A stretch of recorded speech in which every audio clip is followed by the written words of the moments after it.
Halo, selamat malam. Kembali bersama saya dengan Dr. Ida Ayu Putu Purnamawati, spesialis anak di Talk with Expert Anakku Sehat ID.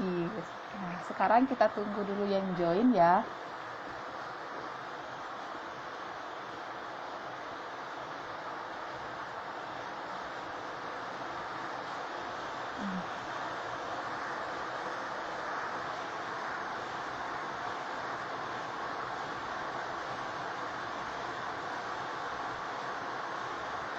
Sekarang saya undang pembicara kita yang ahli di bidang infeksi tropis, karena malam ini kita akan membahas tentang waspadai demam berdarah Dengue pada anak.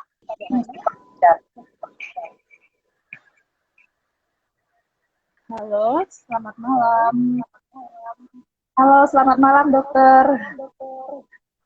Selamat malam, Dokter Dayu. Ya, Terima kasih sudah join dokter di acara di Talk with Expert Anak Sehat ID.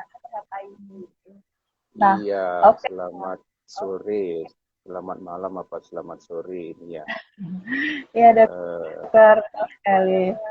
Oke, mama semua, narasumber kita, beliau adalah pakar konsultan infeksi tropis, yaitu dokter Imade Gede Dwilingga Utama, spesialis anak konsultan. Beliau menamatkan pendidikan S1 dan doktoral di Universitas Udayana, dan saat ini beliau berpraktek di Asrama Denpasar, di RSUD Husada Denpasar, serta di Apotek Jakarta. Oke, benar seperti ini ke dokter G. Iya, terima kasih Dokter Dayu ya.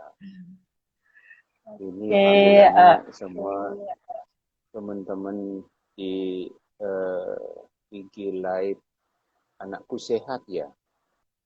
Ya, betul sekali dokter. Jadi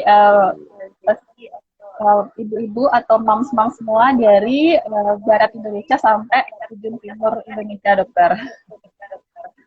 Oh, ini baru ada bergabung. Selamat sore, Sobat Arman Diwan ya, Sobat Endriwati, Sobat Cynthia Dewi ya. Selamat sore, selamat malam, Sobat Mam ya. Ya, Sobat Moms dokter. Ya, sehat dokter. Bagaimana kabarnya? Apakah di Denpasar hujan dokter? Iya, mendung-mendung begini ya terus ya. Inilah waspada tetap nih musim-musim begini ini, mendung-mendung. Ya, betul banget dokter. Ya, sehat. Astungkare sehat. Alhamdulillah ya. Puji Tuhan. Karena ini seluruh Indonesia ya. Ya dokter.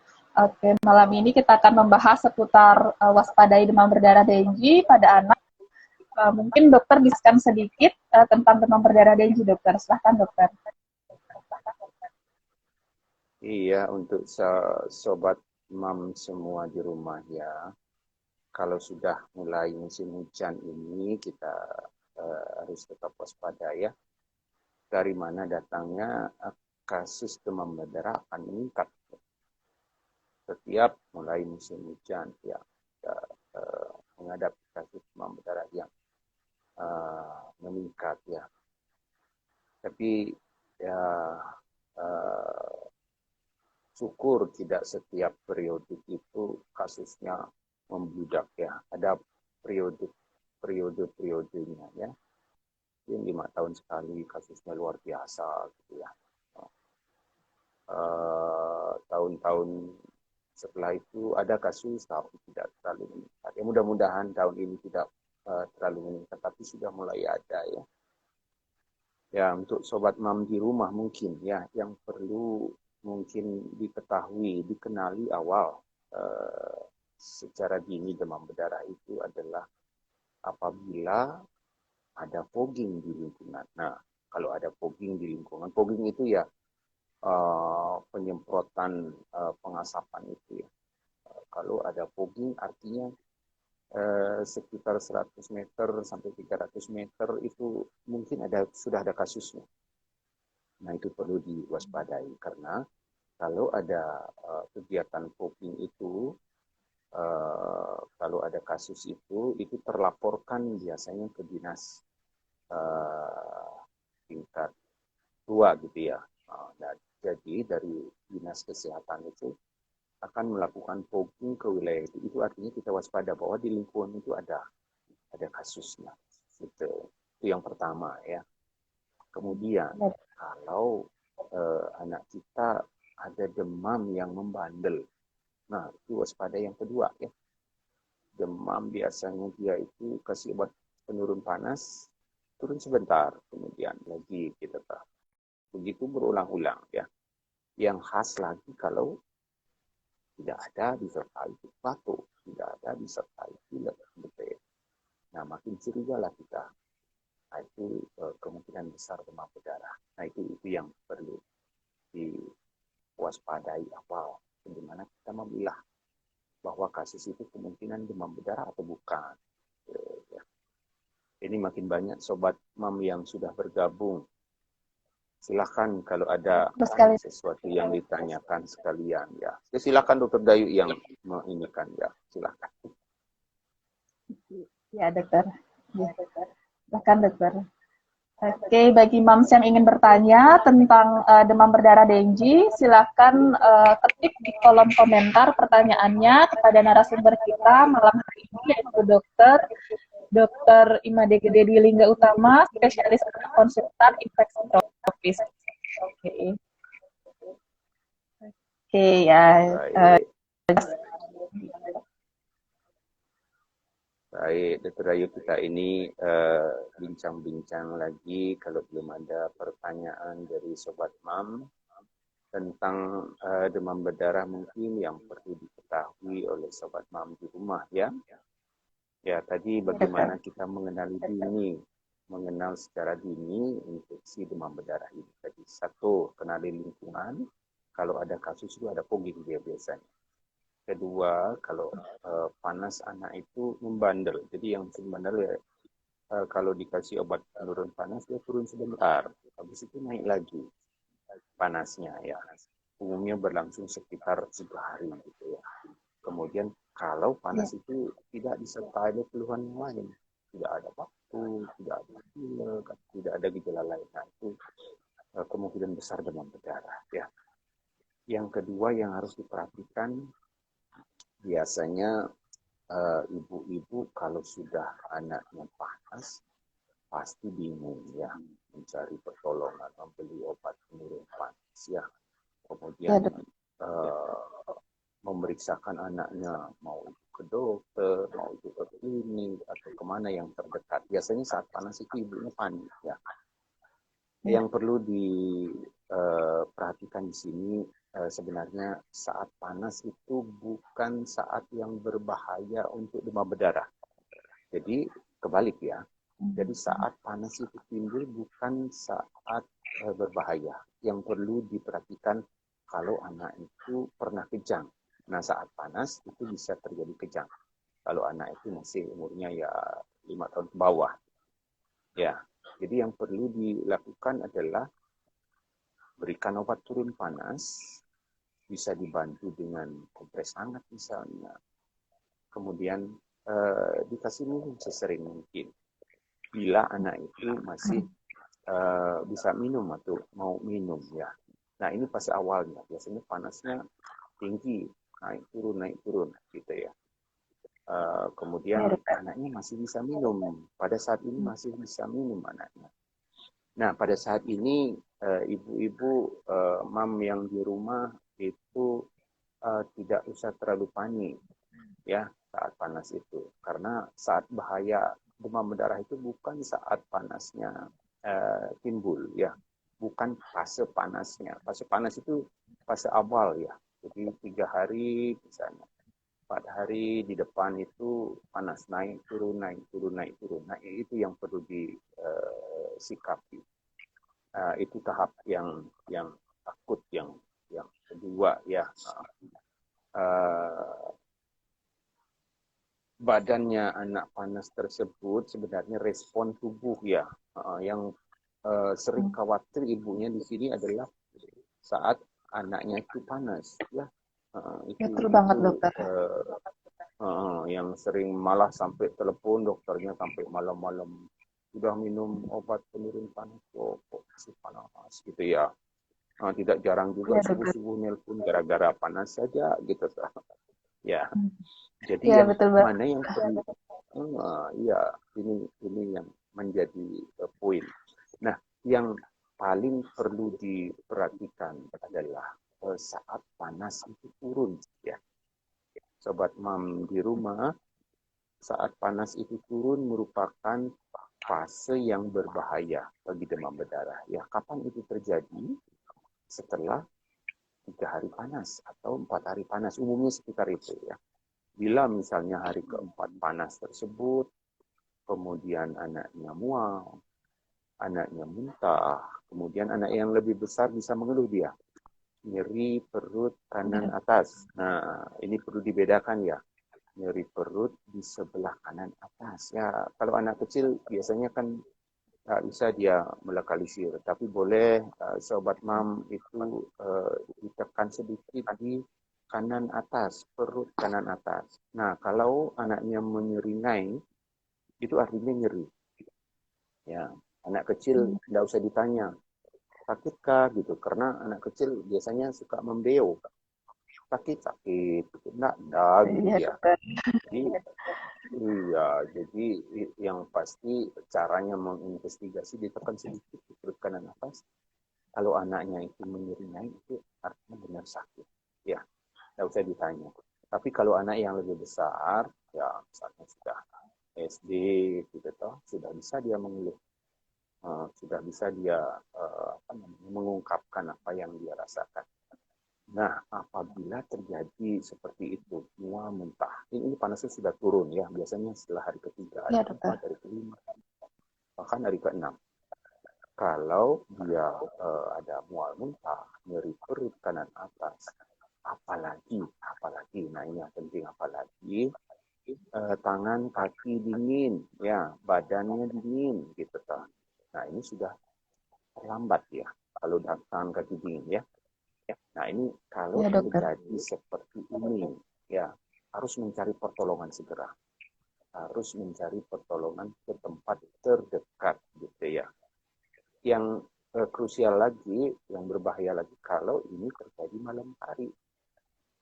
Nah biasanya anak-anak yang sudah turun panasnya malam hari terjadi dia badannya dingin, dikira sembuh oleh orang tuanya. Nah ini yang berbahaya. Nah ini perlu kita infokan bahwa kalau terjadi tangan kaki dingin, saat itu juga dia harus diinfus gitu ya. Ini sudah fase yang shock namanya. Siap. Jadi itu yang sering menyebabkan terlambat. Ya. Kalau besok paginya baru dibawa ke rumah sakit, biasanya sudah dia ada gejala yang lebih berat, malah bisa terjadi perdarahan. Nah itu yang berbahaya.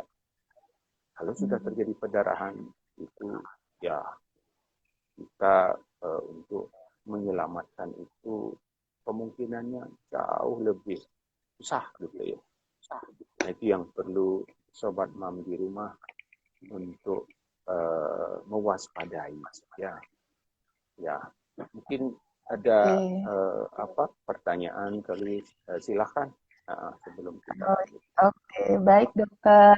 Wah, jelas sekali penjelasan dokter tentang betapa pentingnya mengenali tanda bahaya di demam berdarah Dengue itu sendiri, yaitu yang ditandai dengan demamnya turun tapi badannya dingin, atau apalagi terjadi pada malam hari dokter ya. Jadi harus segera dibawa ke rumah sakit seperti itu.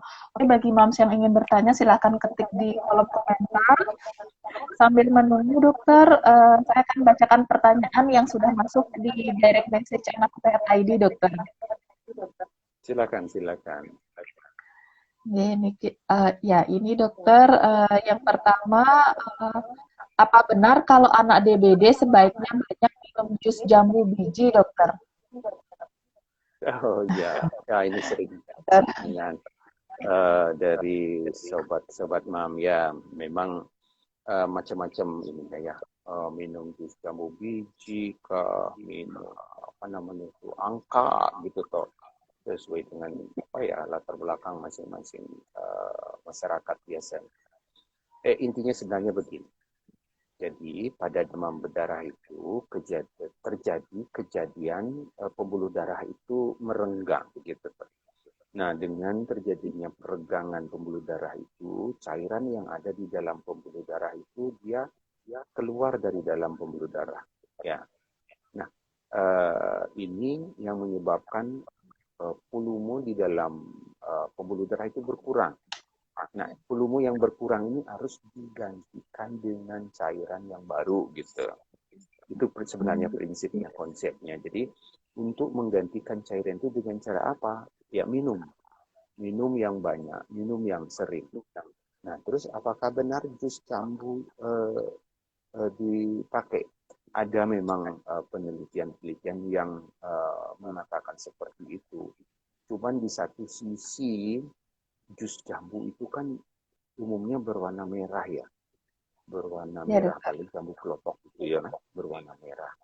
Nah, di satu sisi sebenarnya minum cairan yang banyak itu untuk mengganti cairan yang keluar dari pembuluh darah itu bagus. Tapi di satu sisi, ini menjadi poin mungkin yang menjadi perhatian Sobat Mam di rumah, sebaiknya minuman yang berwarna, terutama berwarna merah itu sebaiknya dihindari. Kenapa? Karena kalau anaknya muntah berwarna merah, kita bingung. Nah, ini darah atau minuman yang diminum? Ya, Iya, kalau mau minum jus, mungkin jus yang bukan berwarna merah mungkin ya. Sehingga evaluasi, nanti kalau dokternya mengevaluasi, wah muntahnya merah, ini ternyata minuman yang diminum, bukan perdarahan. Karena momok daripada demam berdarah, namanya demam berdarah sendiri adalah itu ada pendarahan. Pendarahan di saluran cerna, di lambung. Nah, kalau muntahnya merah, ya kita bingung. Ya. Prinsipnya minum iya. yang lebih banyak, kalau bisa cairan yang tidak berwarna merah. Begitu ya. Mungkin itu, Dokter Dayu. Oke, jelas sekali dokter, penjelasan dokter. Jadi yang penting minum yang banyak dokter ya, karena terjadi peretasan eh, cairan di pembuluh darah, jadi harus diganti dengan minuman seperti itu. Iya, iya. Dokter. Seperti itu, Dokter Dayu. Ya. Oke, saya lanjutkan Ada pertanyaan lagi yang lain. pertanyaan? Iya Silakan, dokter. silakan. Apakah kapan anak DB harus dirawat ya dok? Harus di? Harus dirawat. Oh, harus dirawat. Ya, ya, baik. Jadi gini, tidak semua anak dengan demam berdarah itu harus dirawat. Ya. Kalau misalnya anak itu masih kuat minum, gitu ya, itu menandakan bahwa derajatnya ringan atau dia masih fase awal, gitu ya. Ya ini kita bersyukur karena walaupun kejadian demam berdarah itu banyak ya, tinggi kasusnya, yang berat itu sebenarnya tidak banyak. Yang ringan itu bisa dirawat di rumah ya. Yang bagaimana yang harus masuk rumah sakit? Nah, yang pertama misalnya kalau dia sudah masuk fase yang fase shock itu. Kalau misalnya anaknya tersebut tidak bisa minum, muntah-muntah terus ya, lemes apalagi, ya itu harus dirawat karena nggak mungkin dia bisa menggantikan cairan dengan cara minum ya, itu harus cairan lewat infus ya, kita berikan cairan lewat infus, dan itu kalau terjadi sampai tangan kaki dingin itu sudah shock ya, shock yang dalam biasanya, sudah dingin badannya. Dinginnya itu seperti orang habis olahraga, misalnya orang lari-lari tapi karaba badannya itu kalau bahasa Balinya nyem. Kalau bahasa yang sebelah barat ya anyep anyep gitu ya. Kalau Hanya anyep badannya begitu, iya. kita raba gitu, orang habis olahraga ya kan, sejuk ya kulitnya. Nah, kalau terjadi seperti itu sudah shock yang dalam. Ya, biasanya ada keringatnya, anyep begitu badannya. Itu sudah shock yang dalam, itu harus dirawat. Ya, itu harus diresusitasi. Biasanya ini tidak tidak sekali resusitasi, tidak sekali pemberian cairan infus langsung membaik. Biasanya ini perlu infus yang dipencet begitu ya, setelah masuk biasanya 2 flash atau 2 botol gitu baru dia respon biasanya begitu ya. Jadi sekali lagi yang perlu dirawat adalah satu yang sudah masuk fase shock, yang tidak bisa minum, kemudian kalau domisilinya jauh dari pusat pelayanan, nah itu secara psikologis akan memberikan dampak orang tuanya tidak percaya gitu ya di rumah untuk mengawasi itu biasanya ya. Ya seperti itu Dokter Dayu. Wah, jelas sekali dokter. Jadi moms ya, anak demam berdarah harus dirawat jika anaknya lemas, tidak bisa minum, apalagi memasuki fase shock. Ditandai dengan badannya dingin atau akralnya dingin. Itu mungkin dokter ya. Iya benar sekali Dokter. Oke, saya lanjutkan dokter. Mungkin mengingatkan kembali semua yang ingin bertanya, silakan diketik di kolom komen di bawah sini ya. Sekarang saya lanjutkan dokter untuk membacakan pertanyaan yang masuk dari direct message Anakku Sehat ID. Dokter, apakah benar jika sudah pernah terkena demam berdarah, bila misalnya terkena lagi akan lebih parah dibanding sebelumnya? Seperti itu dokter. Silakan dokter. Iya, sobat mam di rumah ya perlu dicermati bahwa demam berdarah itu sebenarnya ditimbulkan oleh virus ya, dan virusnya itu ada 4 tipe gitu ya, tipe 1, tipe 2, tipe 3, tipe 4. Nah pada suatu saat kalau seorang anak itu menderita demam berdarah, katakanlah tipe 1 misalnya gitu penyebab virusnya, kemudian dalam periode waktu tertentu, misalnya setahun kemudian, 6 bulan kemudian, terkena lagi demam berdarah karena serotipe virus yang berbeda, misalnya anggaplah yang dulu kena serotipe 1, kemudian ke berikutnya kena serotipe yang kedua, gitu misalnya. Nah, umumnya ini lebih berat, benar itu ya. Secara statistik, walaupun tidak 100%, tetapi umumnya kalau seorang anak itu terkena oleh virus tipe yang berbeda di lain waktu, itu kejadiannya lebih berat. Ini statistik membuktikan seperti itu ya. Walaupun sebenarnya kita akan tidak pernah memeriksa kalau seorang anak itu menderita demam berdarah itu serotipe yang keberapa sih yang mengenai. Karena sebenarnya secara medis untuk penanganan sama saja. Mau tipe 1, mau tipe 2, tipe 3, tipe 4, itu penanganannya sama. Tetapi kalau untuk kemungkinan kemudiannya, prognosis istilah medisnya, itu kalau kena serotipe yang berbeda, itu timbul gejala yang lebih berat. Seperti itu, data menunjukkan benar. Ini ada pertanyaan lagi Dokter Dewi kali di kolom chat itu kayaknya. Ya dokter, ini ada pertanyaan dari Bapak Yuria. Selamat sore dokter, mau bertanya, sebenarnya vaksin dengue itu aman atau tidak dokter? Dan kenapa sangat sulit didapatkan dokter? Silakan dokter. Oh ya, jadi kabar gembira sebenarnya sobat mam di rumah ya. Saat ini sudah tersedia vaksin demam berdarah. Jadi vaksin itu untuk mencegah, bukan mengobati ya. Nah, seperti sekarang ini zaman COVID ini ya, vaksin COVID itu yang sudah dimasyarakatkan. Cuman vaksin demam berdarah ini belum dengung-dengungkan seperti itu karena memang belum menjadi prioritas ya. Nah,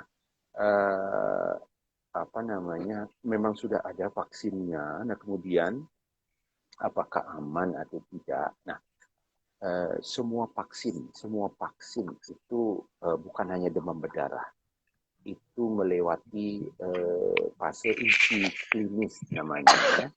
Fase uji klinis ke-1, ke-2 gitu ya. Sebelum diberikan ke masyarakat. Jadi fase awal itu setelah dari laboratorium, fase 1 itu yang utama itu dilihat keamanannya dulu.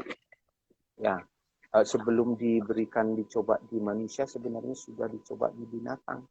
Itu yang dilihat pertama kali keamanannya, aman nggak dia. Jadi binatang yang diberikan itu mati nggak dia gitu. Nah, kalau sudah melewati fase uji di binatang, baru di manusia dengan jumlah volunteer yang sedikit. Nah, itu ketat lagi fase evaluasi keamanannya. Nah, kalau sudah lewat fase 1, masuk ke fase 2. Nah, itu juga ditekankan keamanannya. Gitu. Nah, setelah fase 2, baru fase 3. Itu dalam jumlah manusia gitu ya, manusia yang banyak di berbagai tempat gitu ya, di berbagai suku gitu biasanya.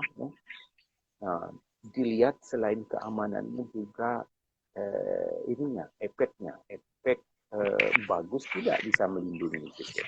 Di samping juga dilihat efek simpangnya gitu. Jadi kalau sudah melewati fase 1 keamanan, fase 2 juga keamanan, fase 3 keamanan dan efikasi namanya, itu baru diberikan ke masyarakat. Jadi kalau sudah di launching di masyarakat, artinya sudah lolos fase 1, sudah lolos fase 2, sudah lolos fase 3. Sebenarnya tidak cukup juga. Lolos fase 3 itu harus mendapat approval. Jadi mendapat pengesahan dari Balik POM kalau di Indonesia. Jadi berlapis-lapis begitu. Jadi keamanannya sudah lewat. Fase untuk melihat keamanan itu sudah lewat ya. Dan kemudian kenapa sulit didapatkan? Nah, ini dia. Kenapa sulit didapatkan ya? Jadi vaksin demam berdarah ini termasuk salah satu vaksin yang baru ya, sebenarnya baru sebelum di launching vaksin COVID. Ini kan vaksin yang dibuat emergensi gitu karena terjadinya pandemi. Nah, sebenarnya vaksin demam darah ini yang muncul sebelum vaksin COVID ini. Ya, dan yang memproduksi ini yang sudah disetujui di Indonesia itu baru satu produsen gitu. Jadi satu produsen itu yang karena satu produsen itu kemungkinan dia lagi ada, lagi tidak, karena dia harus mensupport seluruh dunia mungkin karena baru satu produsen. Nah, beritanya sekarang sudah ada produsen baru lagi dari pabrik yang berbeda, ya, dari pabrik yang berbeda. Kalau yang pertama yang sudah ada sekarang di masyarakat itu mulai diberikan umur 9 tahun sampai 16 tahun. 9 tahun ya sampai 16 tahun. Nah, sekarang produksi baru ini dari satu perusahaan yang lain itu mulai 6 tahun. Ya, mulai 6 tahun tapi belum mendapat approval dari Balik POM, masih jalan ini proses izinnya gitu ya. Mudah-mudahan nanti ada vaksin yang baru ini, kemudian kita bisa memberikan vaksin kepada anak-anak di usia yang lebih muda. Sebenarnya di bawah 9 tahun sudah banyak anak-anak yang kena demam berdarah gitu. Tetapi yang saat ini sudah ada baru mulai umur 9 tahun begitu. Mungkin Sobat Mam yang perlu ketahui ya. Mungkin itu Dr. Dayu. Oke, jelas sekali yang sudah dipaparkan, Dokter. Oke, bagi yang ingin bertanya kembali, silahkan mengetik di kolom komentar. Sambil menunggu, Dokter, saya lanjutkan pertanyaan yang sudah masuk, Dokter. Ya, silakan Dr. Dayu. Silakan. Oke, yang ini ada dari Rita, dokter. Dokter, apakah benar bila anak obesitas mudah terkena demam berdarah, dokter? Kenapa ya, dokter? Silahkan, dokter. Iya, ya. Jadi ini juga sering ditanyakan ya. Anak obesitas bagaimana gitu, di anak yang kegemukannya.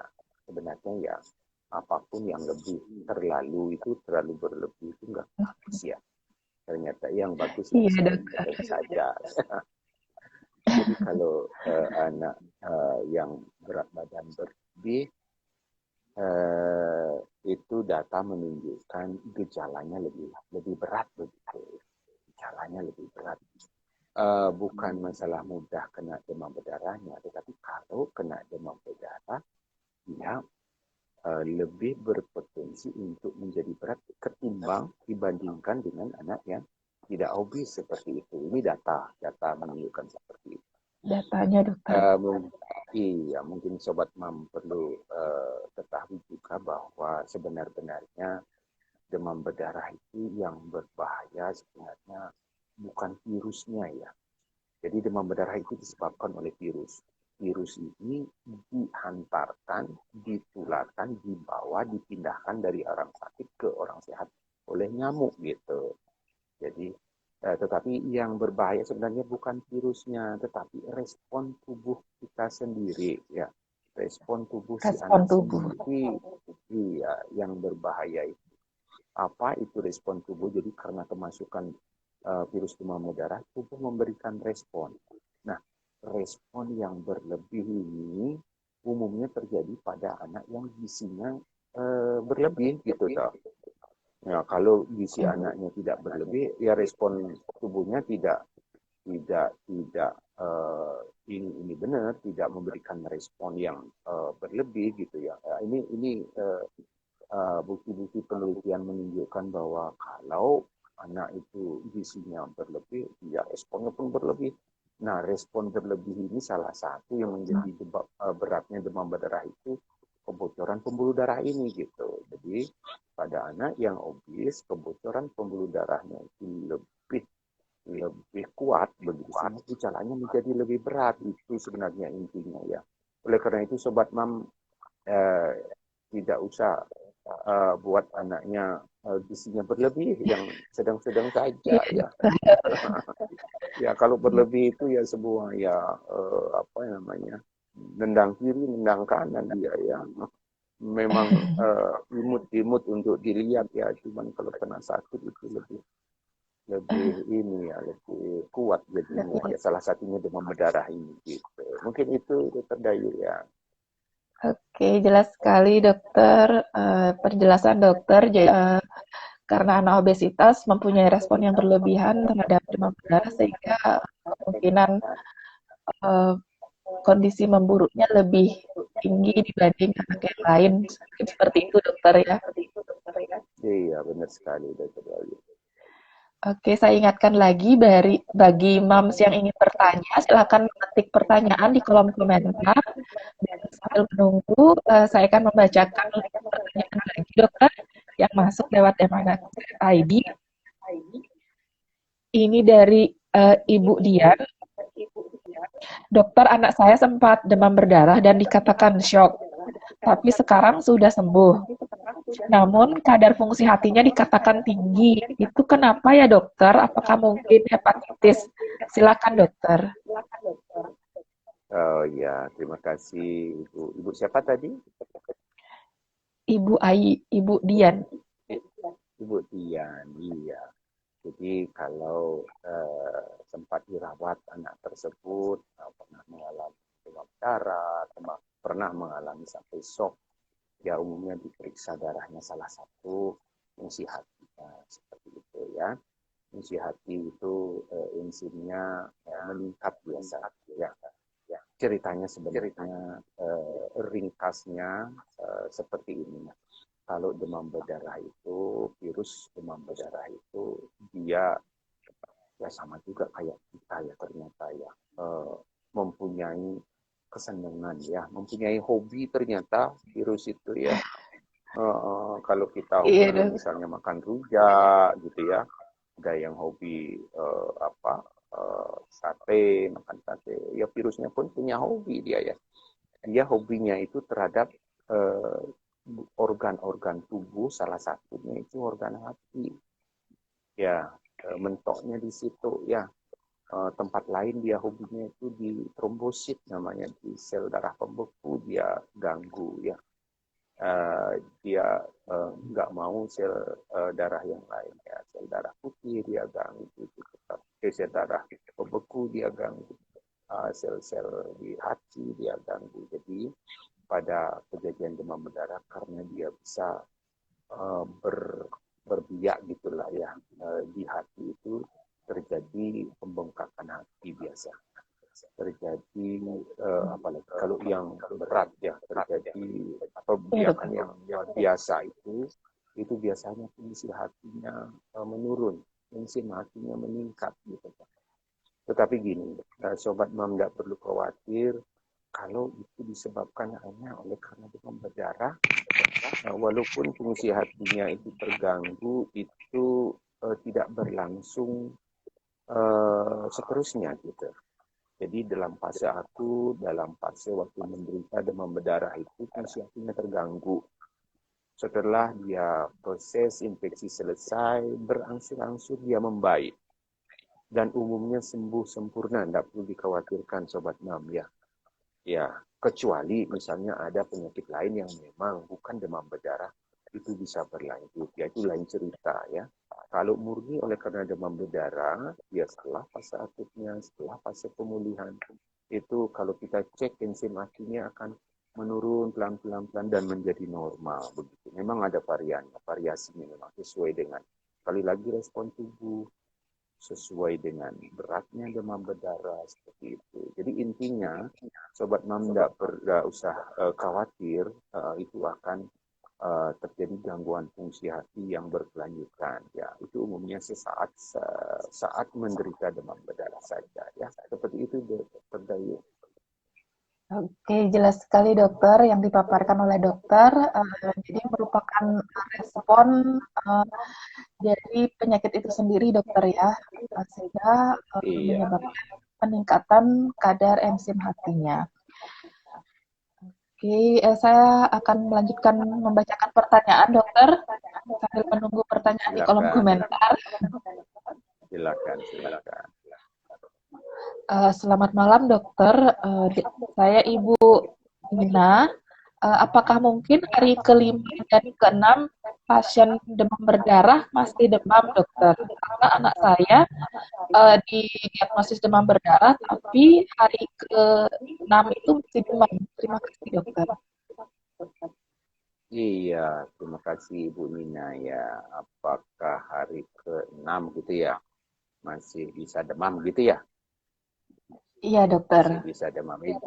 Jadi gini, ternyata demam berdarah itu seperti apa ya? Seperti lagu yang sudah dinyanyikan oleh siapa ya itu ya? Menghitung hari ya, menghitung hari. Tidak penting itu Iya menghitung hari. dokter. Karena syukur harinya dibatasi untuk terjadinya concern yang lebih berat itu ya, hanya uh, perjalanan demam berdarah itu 7 hari saja gitu. Nah, jadi penting menghitung hari. Jadi sobat mam di rumah, kalau anaknya itu mulai panas, perhatikan hari apa mulainya ya, startnya itu hari apa gitu.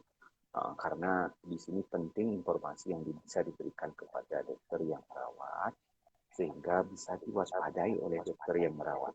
Kapan akan terjadi fase-fase yang daruratnya itu yang harus menjadi perhatian. Nah, kalau salah menghitung hari, nanti perkiraannya salah, jadi evaluasinya tidak optimal seperti itu. Nah, seperti ini contohnya. Sering yang terjadi miss ya, salah informasi, eh, seorang misalnya seorang anak dibawa ke rumah sakit, tetapi yang mengajak misalnya sering pamannya gitu atau kakek neneknya uh, yang merawat di rumah misalnya siapa. Jadi hari mulai panasnya itu tidak jelas sehingga kadang-kadang hari ke-5, hari ke-6 itu baru masuk fase shock gitu ya. Nah, yang perlu diingat adalah sampai saat ini sebenarnya perjalanan demam berdarah itu masih rentang waktu 7 harian begitu ya. Tidak ada sampai 10 harian atau 15 harian, tidak ada ya. Oleh karena itu syukur juga ya kalau terjadi sampai belasan hari itu berubah misalnya tipe virusnya, itu lebih repot kita. Tapi yang penting Sobat Mam ketahui bahwa yang kita perlu waspada itu setelah panasnya hilang itu tadi, umumnya setelah hari ketiga, setelah hari keempat begitu ya. Jadi hari keempat, hari kelima itu panasnya turun, nah itu masuk fase shock, fase darurat ya. Ini yang menjadi menjadi momok atau yang sering mengecoh orang tua ya. Saat panasnya tinggi itu orang tua bingung mencari pertolongan. Tapi saat panasnya turun dikira sembuh, tidak mencari pertolongan karena dikira sembuh. Nah ini yang menyebabkan kasus terlambat ya. Kemudian ini yang menyebabkan kasus itu sudah terlanjur terjadi pendarahannya sulit ditolong begitu ya. Jadi itu yang sering mengecoh orang tua. Yang kedua yang sering mengecoh itu saat dia perlu cairan banyak, itu ya saat dia fase akutnya. Padahal saat itu anaknya mual, anaknya muntah-muntah, nah, sehingga tidak bisa minum. Di dalam pikiran orang tua kan memberikan banyak minum untuk demam berdarah gitu toh. Nah, pada fase pemulihan, anak itu sudah mulai minum, mulai bisa minum karena mualnya sudah hilang. Nah, pada saat ini orang tua kasih minum banyak-banyak gitu lah, kebalik ya. Saat dia tidak perlu cairan, anaknya sudah tidak mual. Nah, di sini dikasih minum banyak-banyak sama orang tuanya. Sehingga ini bisa terjadi kelebihan cairan. Nah, kebalik ya. Pada saat perlu cairan, anaknya mual, nggak bisa minum, ya, sehingga tidak bisa diberikan cairan. Tapi pada fase penyembuhan, anaknya sudah bisa minum, padahal pada saat itu sudah tidak perlu cairan lagi. Nah, misalnya anak sudah dirawat, sudah pakai infus banyak, misalnya cairan masuk. Iya, Pada hari ke-6, hari ke-7 gitu toh, sudah bisa minum, dikasih banyak-banyak minum oleh orang tua. Karena di pikiran orang tua demam berdarah minum banyak gitu kan. Ini yang menghambat biasanya anak itu, pasien itu pulang gitu ya. Jadi bolak-balik memang membingungkan demam berdarah ini. Pada saat perlu cairan, anak itu tidak bisa minum karena mual. Pada saat sudah tidak perlu cairan, itu sudah tidak mual, banyak dikasih minum sehingga terjadi kelebihan cairan. Nah, seperti itu yang perlu disikapi orang tua mungkin ya. Ini yang mengecoh ya. Ya, Dokter Iya, Dayu dokter. seperti itu. Oke, Iya. jadi masih tetap bisa demam pada hari ke-6 dokter ya, dan pentingnya menghitung hari pertama demam seperti itu dokter ya, sehingga kita dapat prediksi kapan masa kritis dari pasien tersebut. Iya benar, menghitung hari seperti lagunya Krisdayanti. Ya. Menghitung hari dokter. Oke, untuk mam semua yang ingin bertanya, silakan diketik di kolom komentar pertanyaan seputar waspadai demam berdarah Dengue pada anak di musim penghujan. Nah, sementara menunggu, saya akan bacakan lagi dokter pertanyaan yang ada dari Ibu Ayu. Dokter, anak saya habis karena DB, kemudian muncul ruam merah, tapi kondisinya masih baik. Itu kenapa ya dokter? Apakah masih normal? Terima kasih dokter. Ya, silahkan dokter. Oh iya, ya jadi ini sering terjadi Sobat Mam di rumah ya. Jadi ada hal-hal apa yang harus dicermati, hal-hal apa yang harus ibu atau sobat mam itu mencari pertolongan segera, hal-hal apa yang tidak perlu dikhawatirkan, apalagi khawatir berlebih. Salah satu adalah kalau itu terjadi merah-merah di tangan, biasanya itu di kaki, begitu tak. Setelah dari hitungan panas itu umumnya muncul hari ke-6, hari ke-7, hari ke-8 begitu. Kalau dia muncul merah-merah itu di kakinya, banyak biasanya itu mau merah, kemudian di tangannya gitu. Tapi khasnya dia ada bintik-bintik putih gitu ya, ada bulat-bulat putih di kakinya yang merah itu. Sepertiga kasus biasanya ini gatal. Ya, nah kalau terjadi merah di kakinya, di tangannya, kemudian ada bintik-bintik putih bulat dan gatal gitu toh. Bukan dan ya, dan atau gatal ya, karena beberapa juga tidak terlalu gatal ya. Nah itu sobat mam di rumah harus bergembira ya, Anda usah takut, itu bergembira karena apa? Itu sudah fase penyembuhan ya, tidak usah dikhawatirkan yang itu ya. Itu sudah memasuki fase penyembuhan. Nah, pada saat itu nafsu makan anak sudah mulai membaik ya. Sekali lagi pada fase itu sudah tidak perlu cairan banyak lagi ya. Dia dikasih minum kalau dia minta saja ya. Kebalik ya, kalau sudah timbul begitu anaknya sudah mulai mau makan, mau minum, kalau makannya silakan nggak banyak-banyak. Tapi minum sesuai dengan dia minta saja. Bukan lagi dibombardir dengan minuman ya. Pada fase awal, fase akutnya tadi itu waktu dia tidak mau minum, baru sebenarnya dikasih minum. Nah kan kebalik kan. Waktu dia pada fase akhir sudah dia tidak mual, justru tidak harus banyak minum ya. Jadi sekali lagi kalau ada merah-merah di kulit, di tangan, di kaki, ada gatalnya itu sudah fase penyembuhan. Jadi tidak perlu khawatir, itu sobat mam harus bersyukur sudah bisa melewati fase kritis itu umumnya seperti itu. Demikian Dokter Dayung.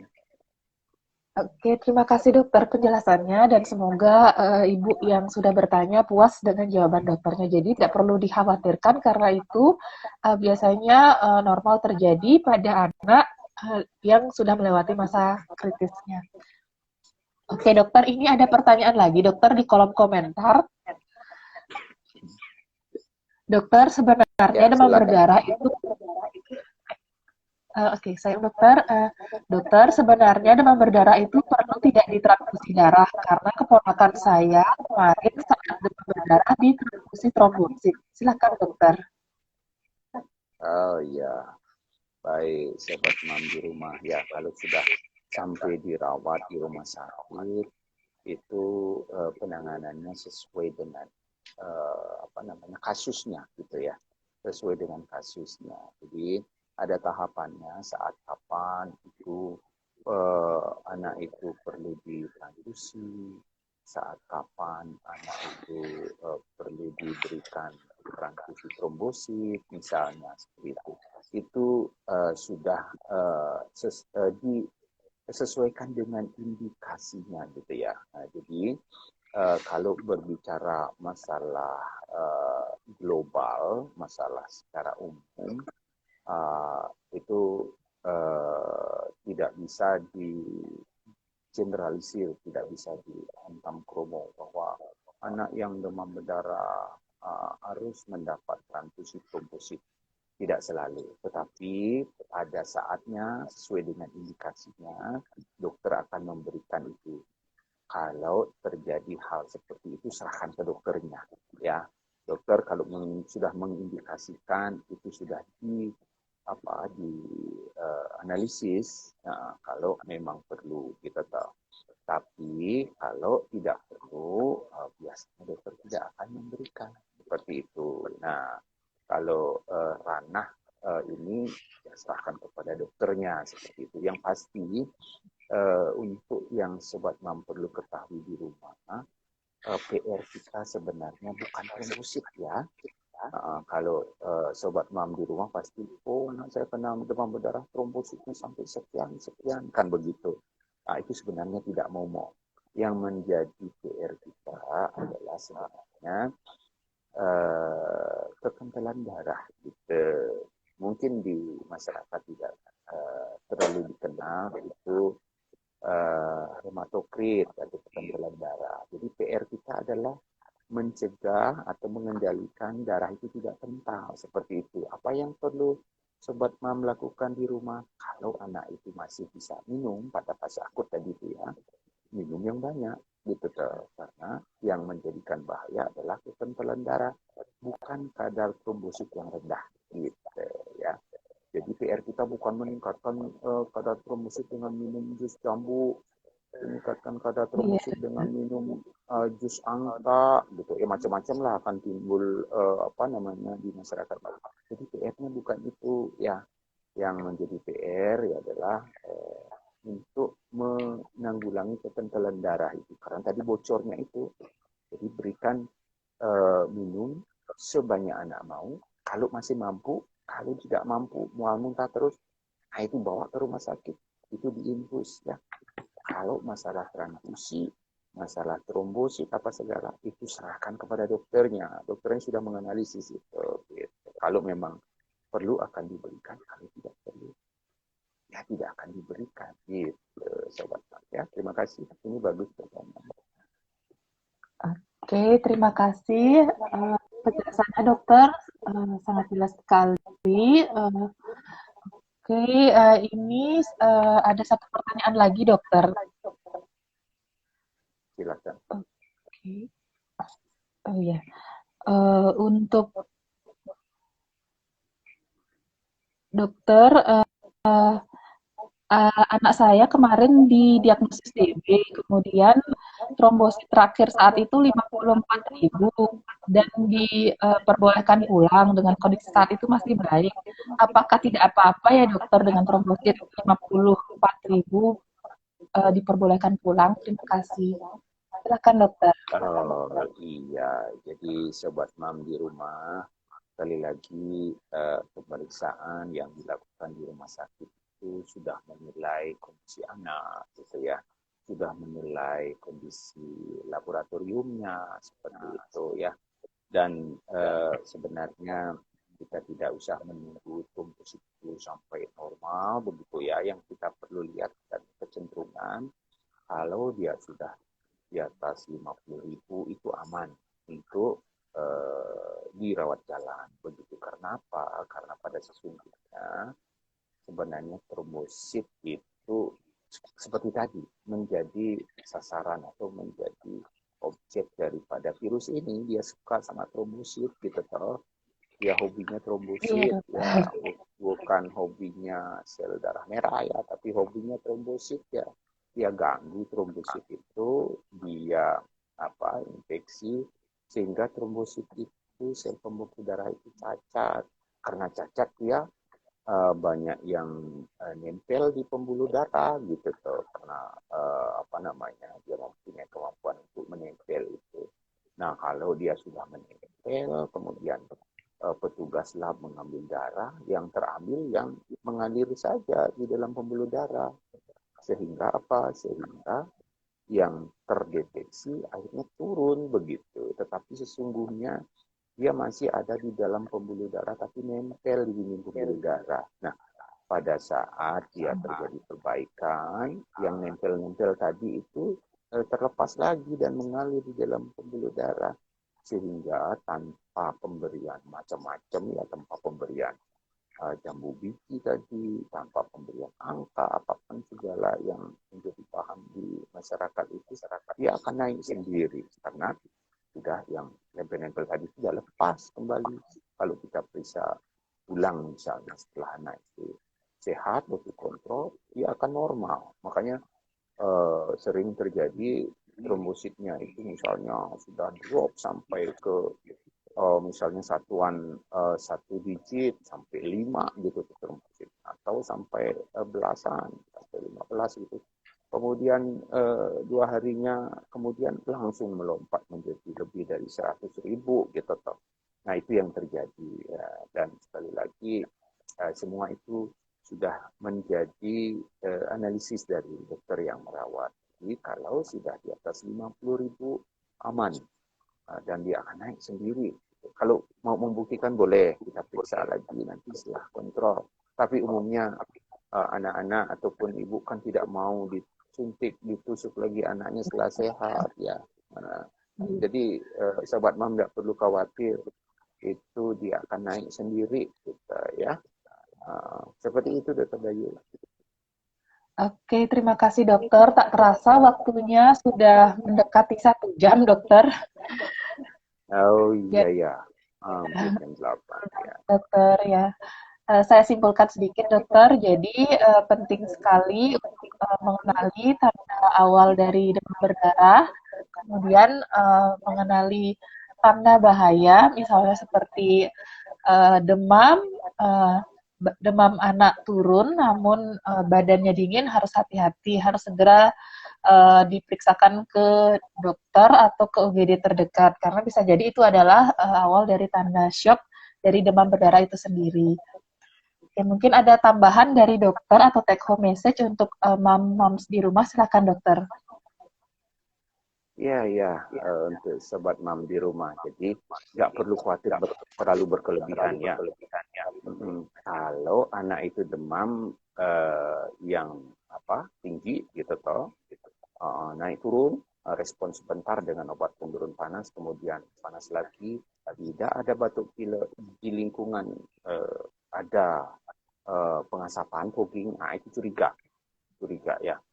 Nah kemudian kalau anak itu sudah mulai mual muntah, anak itu mengeluh misalnya dari perut kanan atas, apalagi tangan kaki sudah dingin, nah itu segera cari pertolongan. Jangan pandang waktu mau tengah malam, mau subuh, mau kapanpun, itu segera cari pertolongan, itu akan menyelamatkan. Jangan sampai terlambat ya. Nah, kemudian itu tadi. Tapi yang paling penting sebenarnya pencegahan. Pencegahan itu adalah kita tetap 3M itu tadi yang didengung-dengungkan oleh pemerintah ya. Menguras, mengubur, menutup itu ya. Sama plusnya lagi ya.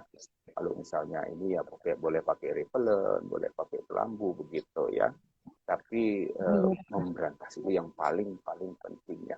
Dan sudah ada sekarang vaksinnya itu. Kalau misalnya anak itu sudah pernah kena demam berdarah, itu sebaiknya divaksin, karena kalau kena kemudian menjadi lebih berat.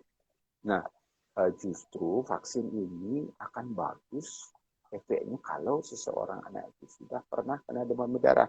Nah, ini lagi kebalik lagi. Banyak ini yang demam berdarah itu kebalik ya.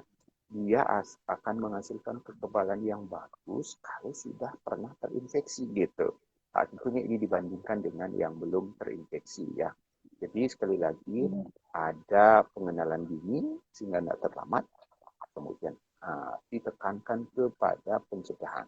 Jadi 3M plus itu. Kemudian sekarang sudah ada vaksin itu mencegah.